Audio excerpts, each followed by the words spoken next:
झारखंड में भ्रष्टाचार का पहले से ही रहा है बोलबाला। करप्शन के आरोप में पूर्व सीएम कोड़ा जा चुके हैं जेल। मौजूदा मुख्यमंत्री हेमंत सोरेन पर भी लटकी है तलवार। 2 आईएएस अफसर और 1 इंजीनियर अब भी हैं जेल में।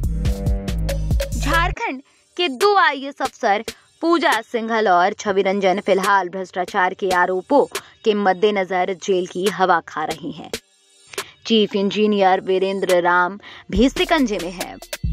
पूर्व सीएम मधु कोड़ा और उनके कई मंत्रिमंडलीय सहयोगी भी जेल की हवा खा चुके हैं। मामले अब भी अदालतों में मौजूद हैं। मौजूदा मुख्यमंत्री हेमंत सोरेन भी भ्रष्टाचार के आरोपों से घिरे हैं। उनसे परिवर्तन निर्देशालय यानी ईडी की टीम एक बार पूछताछ कर चुकी है। दोबारा पूछताछ के लिए ईडी की ओर से सीएम को 5 बार समन भेजा जा चुका है। हाजिर होने के बजाय Hemant Soren high court, supreme court का चक्कर लगाते रहे हैं। हेमंत सोरेन तो अंदेशा भी जताते हैं कि उनको गिरफ्तार करने की भूमिका तैयार की जा रही है। ईडी की जांच में जिस तरह अकुत धन पकड़ा गया है और कई लोगों की अलग अलग मामलों में गिरफ्तारी हुई है, उससे लगता है कि हेमंत सोरेन की भी गिरफ्तारी हो जाए तो कोई आश्चर्य की बात नहीं। अगर ऐसा होता है तो यह पहली बार नहीं होगा। पहले भी सीएम रहते मधु कोड़ा की गिरफ्तारी हुई है।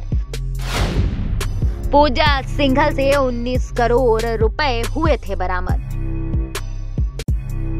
झारखंड में पदस्थापित आईएएस पूजा सिंघल जब पकड़ी गई थी, उनके ठिकानों से 19 करोड़ से अधिक नगद रकम बरामद हुई थी। तकरीबन 150 करोड़ रुपए की संपत्ति के कागजात मिले थे।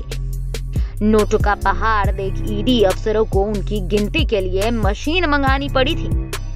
जांच पड़ताल का यह क्रम अभी जारी ही था कि मुख्यमंत्री हेमंत सोरेन, उनकी पत्नी कल्पना सोरेन और भाई वसंत सोरेन पर अवैध ढंग से खनन पट्टा लेने का मामला उजागर हुआ। जब यह मामला उजागर हो रहे थे, उसी समय यह चर्चा जोरों पर थी कि भ्रष्टाचार में ये अकेले अफसर नहीं है, बल्कि 11 अन्य अफसरों की भी संलिप्तता के बारे में ईडी को पता चला है।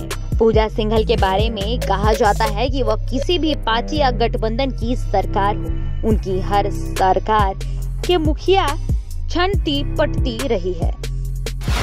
मनरेगा से लेकर खनन और जमीन घोटाला तक। झारखंड में पिछले साल ईडी की टीम पूजा सिंघल पर लगे भ्रष्टाचार के आरोपों की जांच करने आई थी। उनके कार्यकाल में मनरेगा में 18 करोड़ रुपए के घोटालों का आरोप था। बाद में पूजा खनन विभाग की सचिव बनी। जांच आगे बढ़ी तो खनन घोटाले का राज खुला।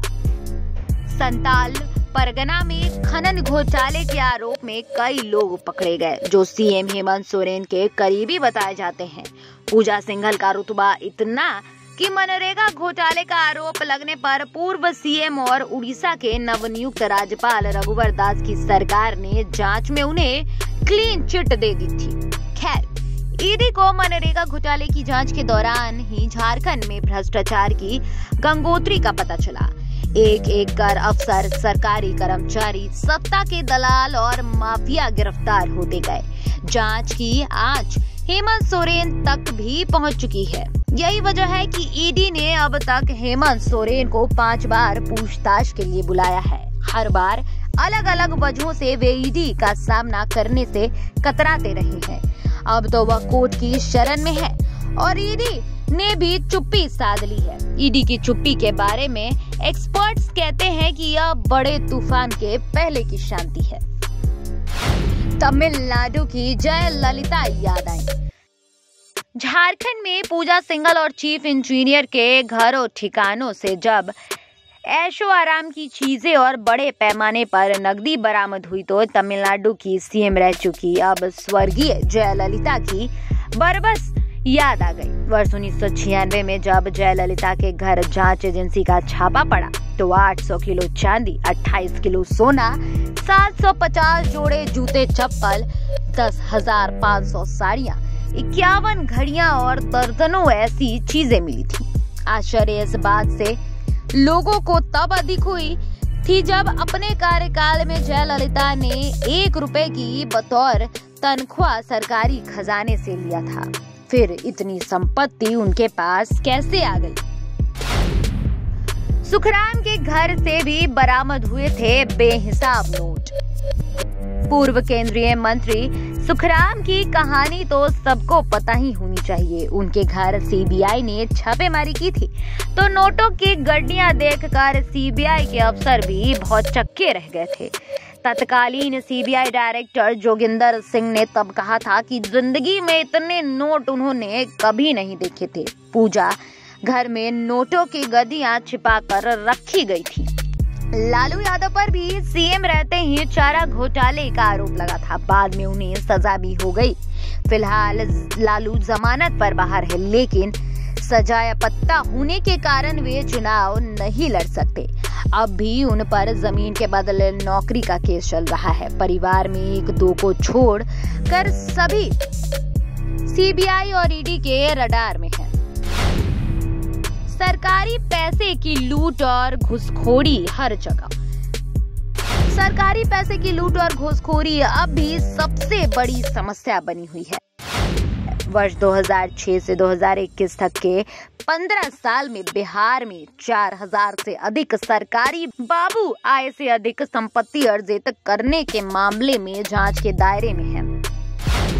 अभी तक जो लोग पकड़े गए हैं उनमें सिपाही, दरोगा से लेकर किरानी हाकिम तक शामिल है। बिहार के एक डीटीओ को बालू माफिया की मदद के लिए गिरफ्तार भी किया गया है। अवैध शराब और बालू के कारोबार से भ्रष्टाचारियों ने बिहार में अकूत धन कमाया। आर्थिक अपराध अन्वेषण इकाई अक्सर बिहार में छापेमारी करती है और जो लोग पकड़े जाते हैं उनमें किसी के घर से करोड़ से नीचे की रकम बरामद नहीं होती। राजीव गांधी ने कहा था 100 में 85 गायब। राजीव गांधी जब प्रधानमंत्री थे तो उन्होंने भ्रष्टाचार के बारे में बेहद ईमानदारी से टिप्पणी की थी। उन्होंने कहा था सरकार 1 रुपया जनता के लिए भेजती है तो उनमें से 85 पैसे रास्ते में ही गायब हो जाते हैं। लोगों तक सिर्फ 15 पैसे ही पहुंचते हैं। देश में भ्रष्टाचार के आलम को उजागर करने के लिए राजीव गांधी का उदाहरण ही काफी है। सच तो ये है कि उसके बाद लगातार कई घोटाले सामने आए। कोयला घोटाला, स्पेक्ट्रम घोटाला जैसे कई घोटाले उसके बाद उजागर हुए। पीएम नरेंद्र मोदी ने अगर केंद्रीय जांच एजेंसियों को भ्रष्टाचारियों के खिलाफ कार्रवाई की खुली छूट दी है तो इसके पीछे उनकी मंशा साफ दिखती है। लेकिन यह अभियान एक तरफा ना रह जाए, इस पर ध्यान देना जरूरी है।